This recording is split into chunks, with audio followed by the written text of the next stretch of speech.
Welcome to the deep dive. Today we're focusing on a relationship structure that, well, that definitely gets people talking. We're looking at age gap relationships, or AGRs. Right. And for our purposes, we're defining an AGR as basically any committed partnership where there's an age difference of, say, 10 years or more. Yeah, it's a topic that instantly brings up, a lot of feelings, preconceptions, everything from just curiosity to sometimes outright judgment. Absolutely. And often the whole narrative seems to fixate just on the number, right? The gap itself. But what the sources we looked at show is that, well, successful AGRs, they thrive on something much deeper. It's this complex mix of emotional maturity, constant negotiation, and, frankly, resilience. Exactly. Yeah. That really came through. When we were digging into the sources you pulled together, the sort of fundamental conflict seemed pretty clear. Yeah. Love, the feeling itself, might not really care about numbers.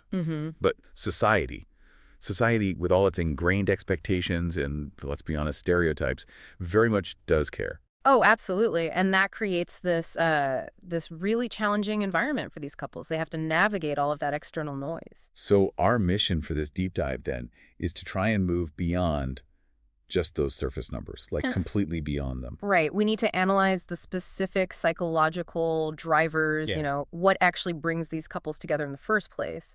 And critically look at the advanced strategies and the sort of emotional infrastructure they have to build. Yeah, infrastructure is a good word for it. Yeah, to sustain that connection, especially against both the internal friction points and all that external pressure. Because the path to making it work here, it's not just your standard relationship advice, is it? Not at all. It seems to demand this intense level of intention, real emotional clarity, and a kind of communication that maybe same-age couples might often just take for granted. That's a huge part of it. So yeah, we're going to be looking at how they handle societal perceptions, those fluid power dynamics you mentioned, and also that inevitable thing, the misalignment of different life stages. Okay, so let's unpack this right from the start. Before we even get into the friction and the challenges, we kind of need to understand the basic appeal, right? Why do people consistently seem to gravitate across these generational lines? Is it just, I don't know, random chance? Or are there deeper psychological patterns, maybe even historical ones at play?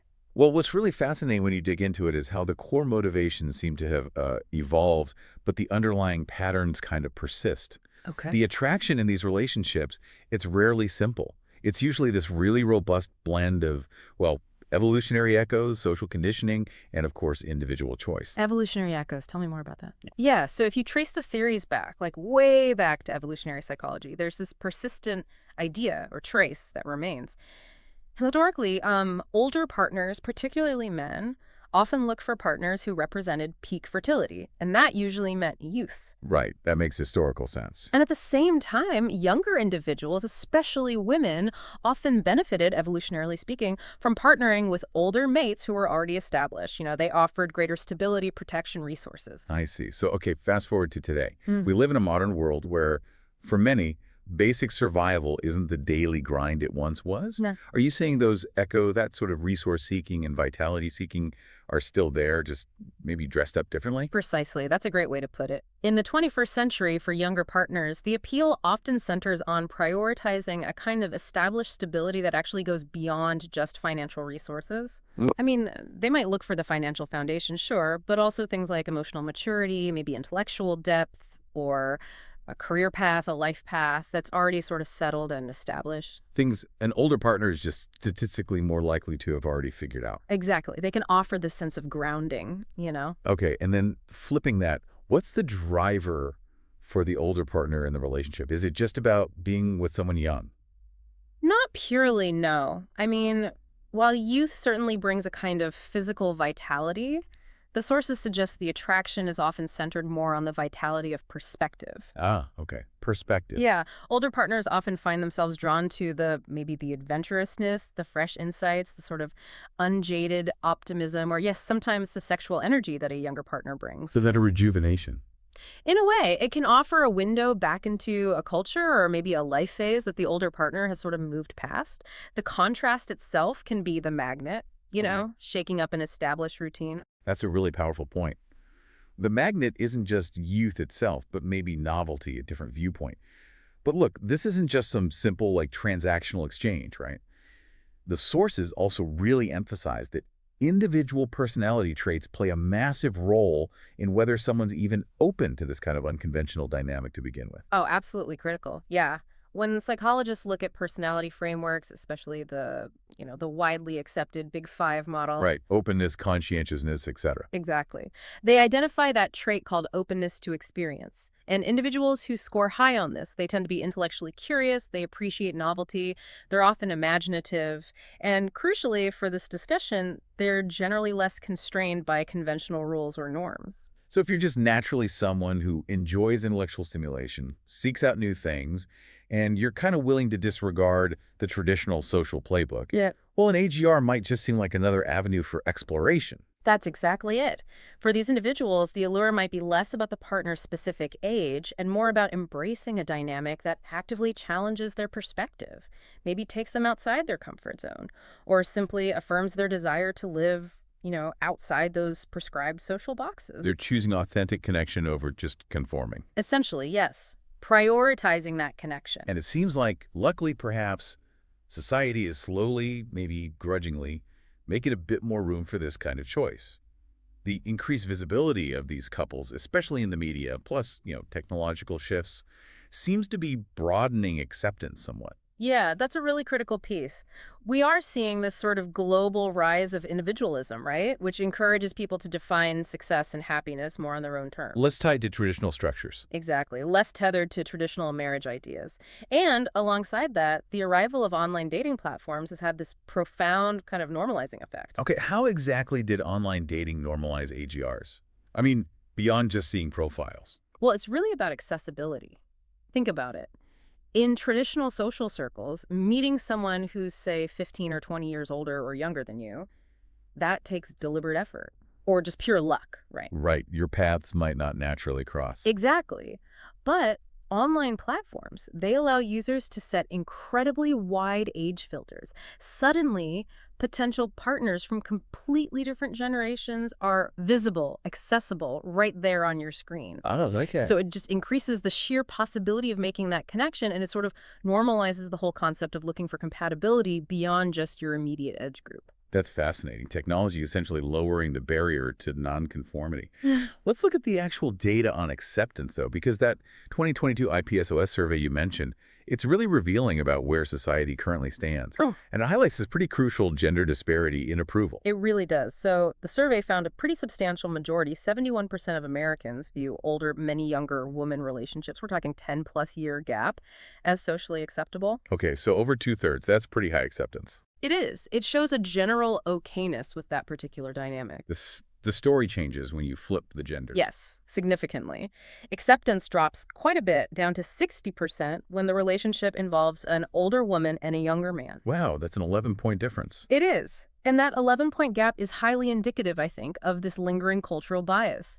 It suggests that while society has kind of made peace with the older, many younger woman pairing, which, arguably aligns with those deep-seated historical echoes of resource-seeking we talked about, it struggles far more with the quote-unquote cougar dynamic. That dynamic really challenges traditional gender expectations around power, resources, and even female sexual agency. Yeah, it speaks volumes about how deep those cultural prejudices run, doesn't it? The idea that a woman maybe shouldn't be the primary seeker of vitality or perhaps the primary power holder, financially or otherwise, in a relationship. Precisely.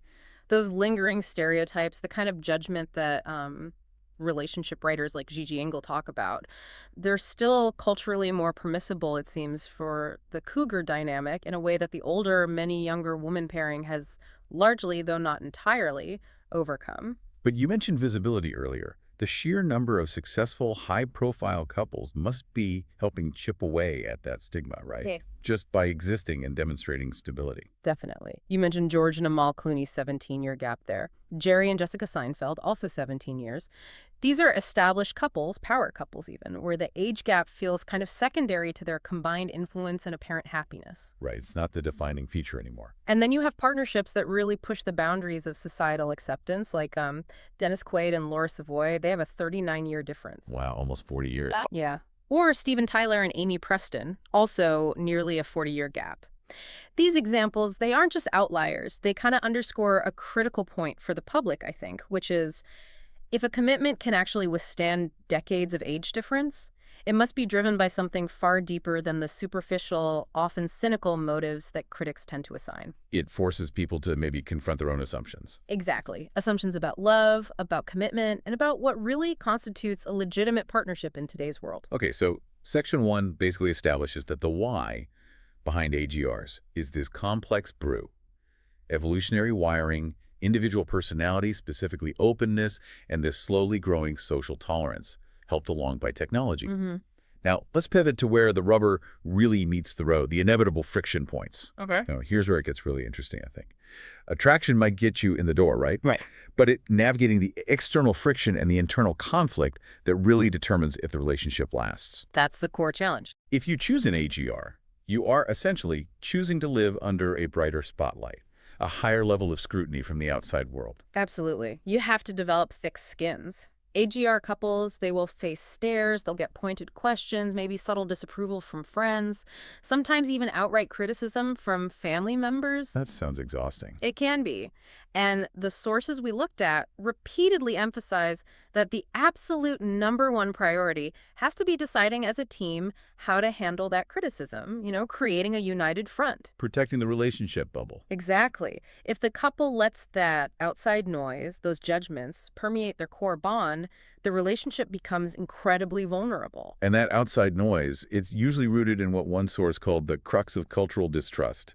It's all those, frankly, tired and simplistic stereotypes, isn't it? The sugar daddy, the gold digger, the cougar. All labels that completely ignore the lived, complex reality of the relationship. Yeah, they flatten everything. And that distrust, I think it's rooted in this fundamental societal discomfort with perceived power imbalances. People just struggle to accept that a dynamic that looks unequal on the surface, say, a 25-year-old with a 45-year-old, could possibly be driven by genuine affection. Society jumps to conclusions. It rushes to slot them into these neat, often transactional boxes. And that prevents us from seeing two complex individuals who've made a conscious choice to be together based on, genuine alignment and connection. Okay, but that fear of power imbalance, it's not entirely unfounded, is it? Yeah. I mean, it's a highly salient point. If one person genuinely has a massive head start in life experience, career success, accumulated wealth, Yeah.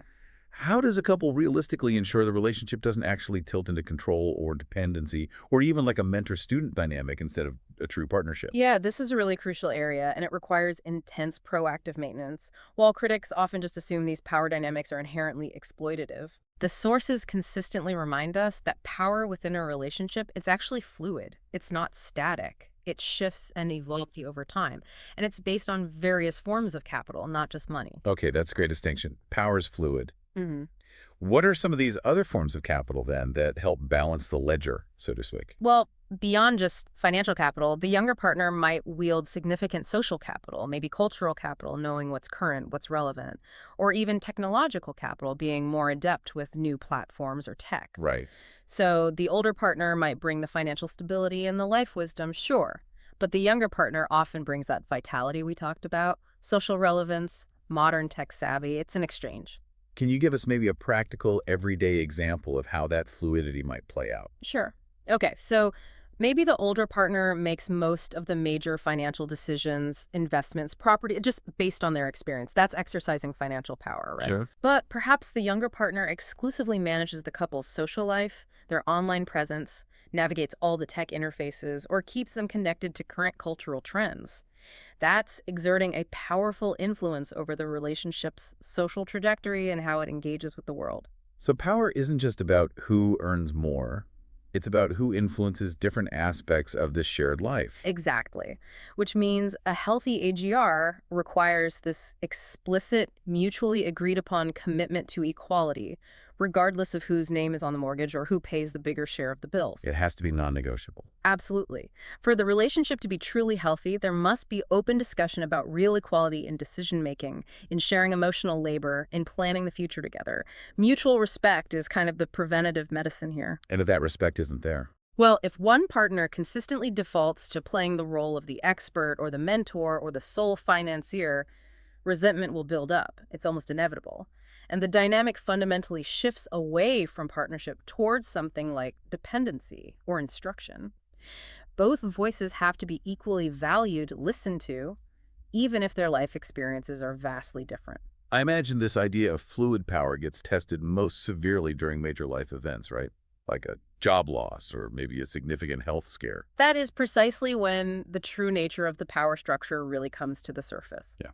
If the older partner, for instance, suddenly faces a serious health decline, the younger partner might instantly find themselves thrust into the role of primary caregiver. Which is a massive shift. A huge and often unexpected shift in both emotional and physical power dynamics. Or, conversely, if the younger partner suddenly achieves huge career success and maybe even surpasses the older partner financially, the existing balance gets disrupted too. So the healthiest couples anticipate this stuff. The healthiest AGRs, according to the sources, anticipate these potential shifts. They have frameworks, or at least open conversations, about how they'd handle them, ensuring that the commitment remains focused on partnership rather than tipping into something transactional or care-based prematurely. Okay, so beyond the external judgment and managing internal power, there's that other big one. The almost inevitable internal friction caused by simply being at different life stages. I mean, a 30-year-old hyper-focused on climbing the career ladder and a 50-year-old starting to seriously contemplate retirement. They're just going to have fundamentally different priorities and timelines, aren't they? This misalignment of futures is perhaps the most difficult, most concrete challenge because it involves these tangible realities that you just can't wish away or ignore. Right. It's not just about having different energy levels for going out. It's about genuinely divergent goalposts. One partner might be laser focused on paying off student debt and establishing their career, while the others may be thinking about leisure travel, downsizing the house, or maximizing their retirement accounts.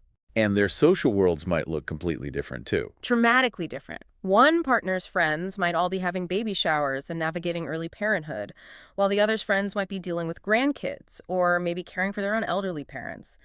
The reference points are just worlds apart sometimes. And the whole family planning conversation, that must require extraordinary sensitivity and, as you said, proactive transparency. Yeah. Especially if one partner has biological clock considerations, or maybe has already raised a family and feels done with that stage. It demands total, sometimes uncomfortable transparency, often quite early in the relationship, too. Those conversations about where you'll live long-term, and especially about children, they're just inherently complicated by age and biological realities. Yeah. If one partner has firmly closed the door on having kids, or maybe the older partner faces potential fertility challenges, and the younger partner hasn't even really started thinking about it yet, that potential conflict just cannot be swept under the rug, hoping it'll go away. The sources we looked at seem to issue a really strong warning about silence or avoidance in these discussions. They absolutely did. The requirement is intense transparency. You have to talk about long-term goals and timelines early, honestly, and you have to revisit them continually as things change. The warning is pretty stark. A relationship built on vague assumptions or just silence, hoping the issue will magically resolve itself is almost guaranteed to lead to significant heartbreak down the road. The age difference just amplifies the urgency. It really does. That's why that line from one of the sources, "Clarity is love, even when the answers are hard," really resonated. It perfectly encapsulates the necessary vulnerability, doesn't it? When the stakes are this high. I mean, you're talking about the difference between launching a whole new career versus winding one down, or the fundamental question of having children or not. You simply cannot afford to assume anything. The future plans have to be truly mutual. Mutually understood, mutually agreed upon, and recognizing that significant compromises will likely be necessary. For example, if the younger partner really needs to live near a major city for their career growth, but the older partner dreams of retiring to a quiet, remote, rural location, they have to find a third way, a solution that respects both needs. The commitment ultimately has to be to the relationship's shared future, not just one individual's preferred path. Okay, let's make that shift then, from the friction points to the solutions. Assuming a couple has somehow navigated the external scrutiny, they've had those tough, transparent talks about life stages. Yeah. What's the internal structure they need to build? What ensures long-term success? The sources seem to point to one element above all others. That's right. The first and arguably the most essential pillar is emotional maturity. In fact, the research strongly suggests that the real test of compatibility in an AGR isn't the age gap itself, but the emotional gap. The emotional gap, okay. Yeah. The level of emotional maturity dictates pretty much everything. How conflict gets handled, how needs are communicated, whether partners actually take responsibility for their own emotional states and reactions. I really want to dig into that distinction because it feels so vital. Hmm. What does high emotional maturity actually look like in the day-to-day context of an AGR? Well, it means recognizing, first off, that conflict is going to happen, it's inevitable, but avoidance, that's destructive. High maturity means both partners can express their needs clearly, but without assigning blame. Can you give an example? Sure. Let's say the younger partner feels a bit marginalized or left out when the older partner consistently socializes with a circle of friends who are all their own age. The mature response isn't to, stonewall or get passive aggressive about it. Right. It's to communicate that feeling directly. Hey, I feel a bit excluded sometimes when, and then work together to find a compromise. Maybe ensuring more couple-focused social events or making an effort to integrate friend groups. So theoretically, you could have a really grounded, highly self-aware 28-year-old who is actually more compatible long-term with a stable 45-year-old than they would be with, say, an emotionally immature peer who's prone to defensiveness or melts down during disagreements. Precisely. That's the core idea. If both partners possess that fundamental emotional maturity, the foundation is solid almost regardless of the dates on their birth certificates. They can respect differences, communicate needs effectively, and actually bridge that age gap constructively. And if they lack it? If they lack that maturity, well, the relationship is likely to crumble under the weight of even relatively minor disagreements. It proves that immaturity, not age itself, is the real compatibility killer. Okay, that makes sense. But practically speaking, if you don't share the same pop culture touchstones, or if, one partner was already driving and holding down a job and the other was learning to read, what's the actual practical glue that holds the daily dynamic together? Beyond maturity.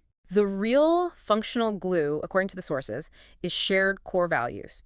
Things like integrity, a commitment to personal growth, honesty, kindness, maybe a shared vision for family or community involvement. These are the bedrock. So less about shared history, more about shared principles. Exactly. When your fundamental principles align, your major life decisions tend to align too. And that allows you to weather almost any difference in age, background, or even day-to-day interests. So you might have wildly different tastes in music, or maybe even different political leanings, but if you both fundamentally value, say, transparency and commitment above all else, the core mechanics of the relationship just work more smoothly because there's that implicit trust. Yes, precisely. You might not get their jokes about, 90s sitcoms, right? But you absolutely respect their deeply held beliefs about loyalty, and you support their long-term goals because they align with your own values. That shared ethical and moral foundation is far more critical for long-term success than shared nostalgia or hobbies. Shared values are the compass. And shared interests are just the scenery along the way. Yeah.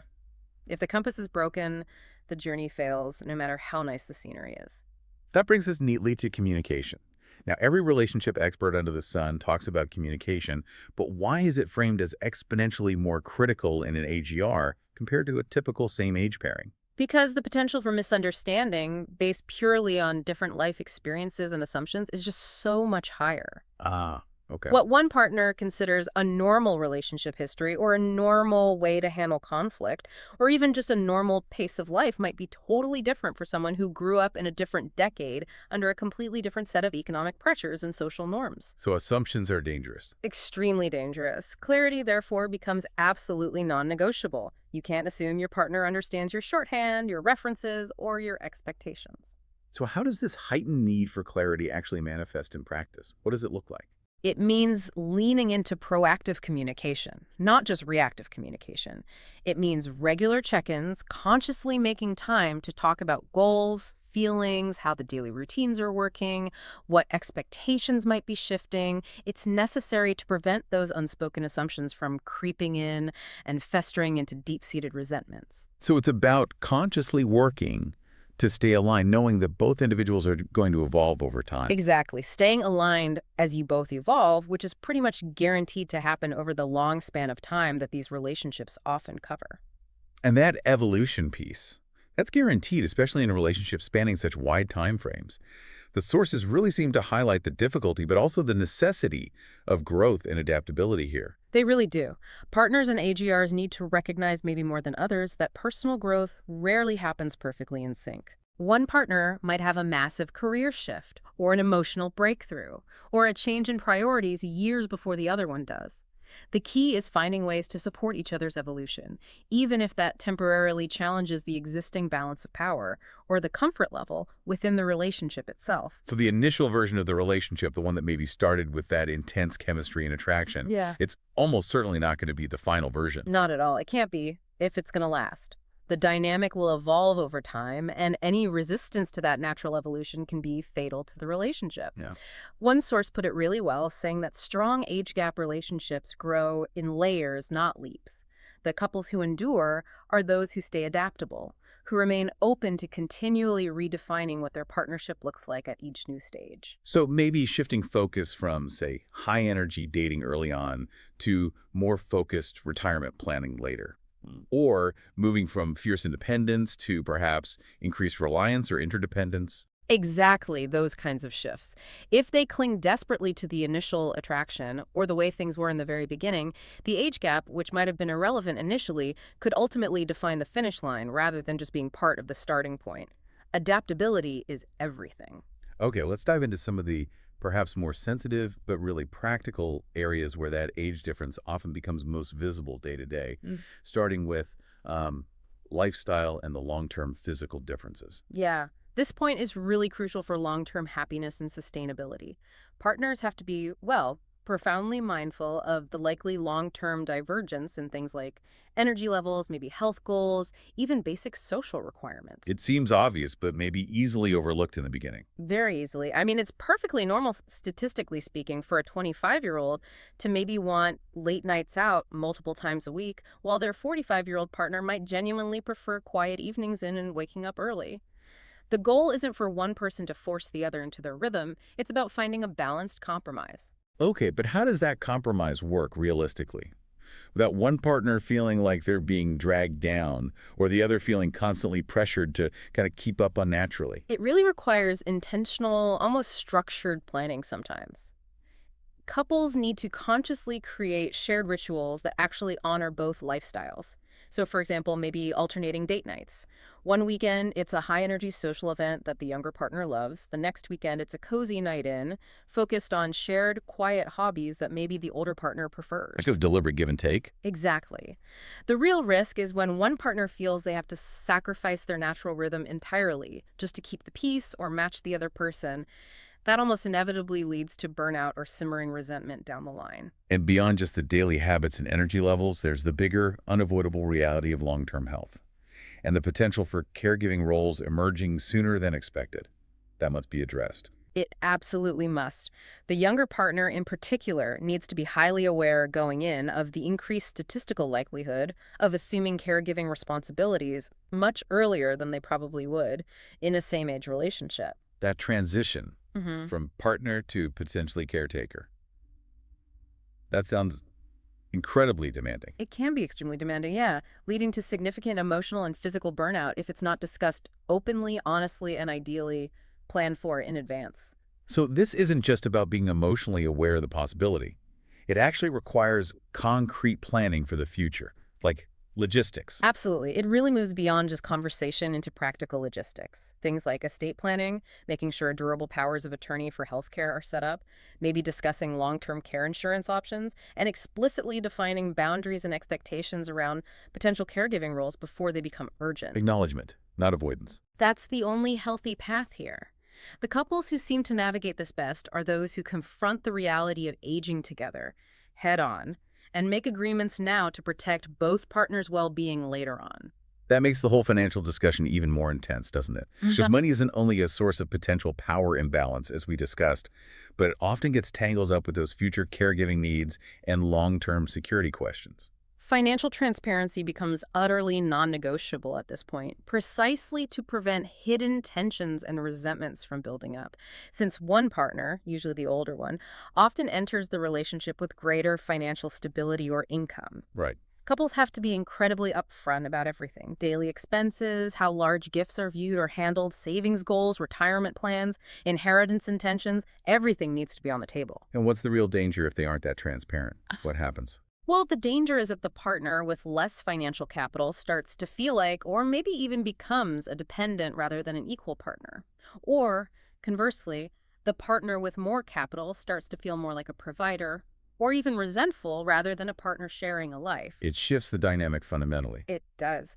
The sources really stress that the healthiest couples approach money as a shared tool, something to be used for building their shared future together, not as some kind of measure of worth or commitment or control. How do they do that practically?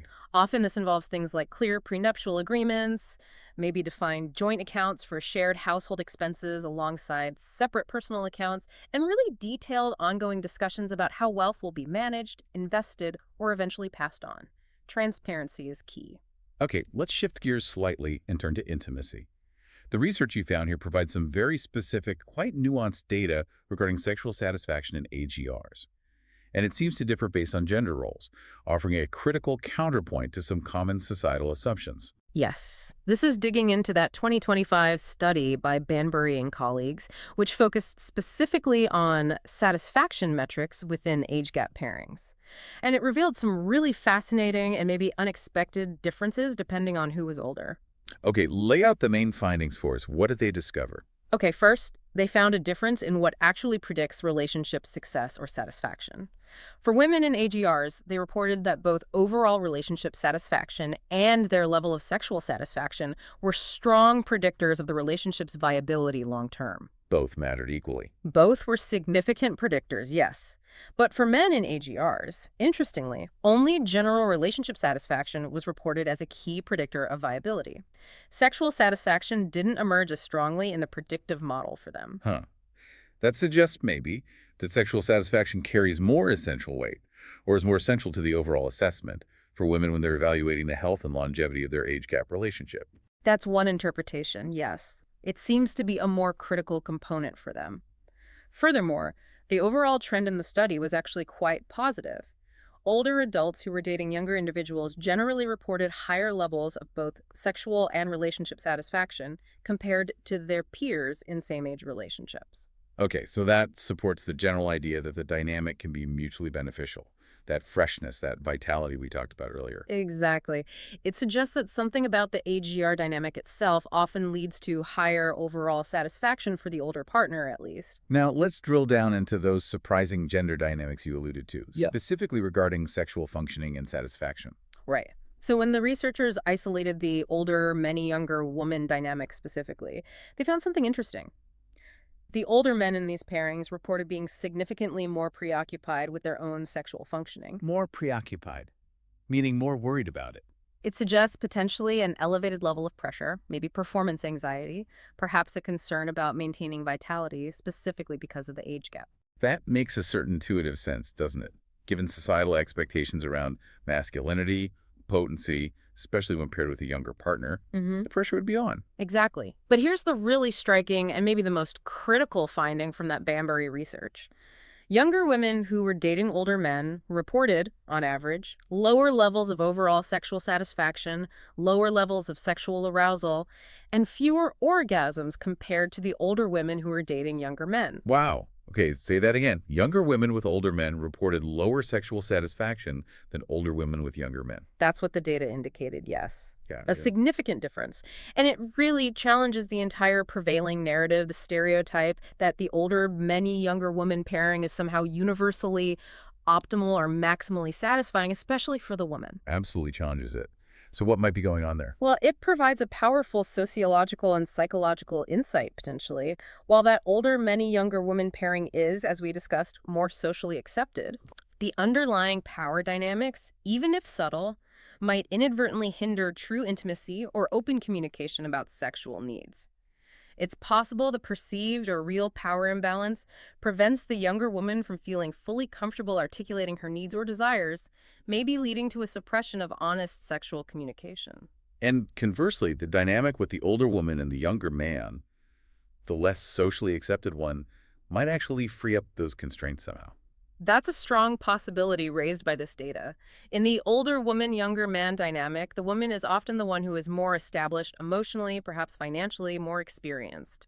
This kind of subversion of traditional gender roles might counterintuitively lead to a greater focus on female pleasure, maybe less performance pressure on the younger man, resulting in what appears to be more mutually fulfilling sexual experiences, at least from the woman's reported perspective. So the data strongly suggests the quote-unquote cougar dynamic might actually be more sexually fulfilling for women involved than society typically assumes or portrays. It certainly points in that direction. The lived experience, as captured by this research, seems to defy the cultural stereotype quite directly. That is the ultimate deep dive takeaway right there, the reality versus the perception.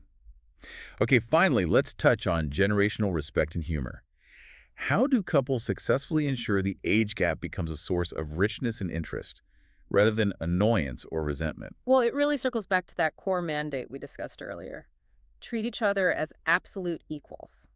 Always. The older partner must actively resist slipping into the role of mentor, teacher, or worse, a parental figure. And the younger partner. And the younger partner must equally resist falling into the role of the student, the mentee, or the dependent. It requires conscious effort from both sides. It sounds like a constant, ongoing negotiation almost. A conscious effort. It really is, and the key attitude seems to be curiosity over defensiveness. Yeah. So, for instance, instead of the older partner dismissing a younger partner's cultural reference by saying, ugh, that's ancient history, or the younger partner rolling their eyes at an older reference, the healthier approach is genuine curiosity. Okay, why is that reference important to you? Tell me about it. Or what was that like? When both partners maintain that curiosity, their different backgrounds and experiences become a strength, a source of mutual learning. So the older partner offers wisdom and perspective. And the younger partner offers energy, fresh insights, maybe challenges old ways of thinking. It's this intentional curiosity that turns the contrast into richness rather than conflict. And humor.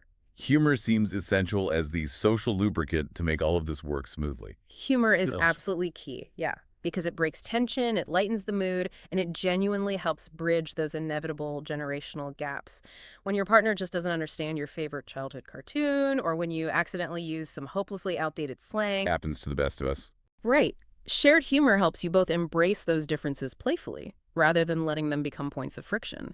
It prevents the age gap from feeling like an obstacle, and instead turns it into this ongoing source of lighthearted connection and, ultimately, deeper emotional intimacy. It proves that while you might not have shared the same past, you are absolutely building a shared and often amusing present together. So, okay, after digging into all of this, Mhm. what does it all really mean? We've seen that these age gap relationships are, well, they're complex, they're definitely scrutinized, but they seem entirely viable with the right approach. What's the core takeaway you think our listeners should carry forward from this deep dive? I think the final synthesis is really this. Age gap relationships can absolutely succeed, thrive even, but, and this is the big but, they cannot rely solely on passive love or just that initial spark of chemistry. That's not enough. Right, love isn't enough, as they say. Exactly. Success is built very consciously upon the universal principles that actually sustain any healthy long-term commitment. Things like intense resilience, especially to external judgment, unwavering, open, honest communication, fundamental alignment on core values, the stuff that really matters, and a genuine willingness to constantly adapt to each other and to changing circumstances. So love is the foundation. Love is the essential foundation, yes. But tremendous intentional effort, that's the necessary structure you build on top of it. You simply cannot afford to be passive in an AGR and expect it to last. And it seems like for any adult partnership, really, regardless of the age difference, the sources kept coming back to these foundational truths that just have to be present for the relationship to be healthy and viable long term. Absolutely. The ultimate success of an AGR, when you strip it all away, it rests on the exact same pillars as any functional, respectful pairing. Genuine mutual consent in all things, clear and ongoing communication, true equality and decision-making power, even if contributions differ, and really well-defined, consistently respected boundaries. Yeah, those basics are non-negotiable anywhere.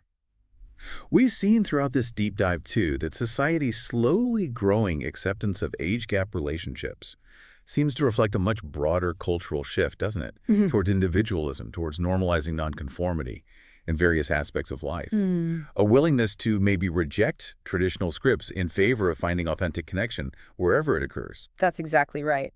And it leads to a fascinating final thought.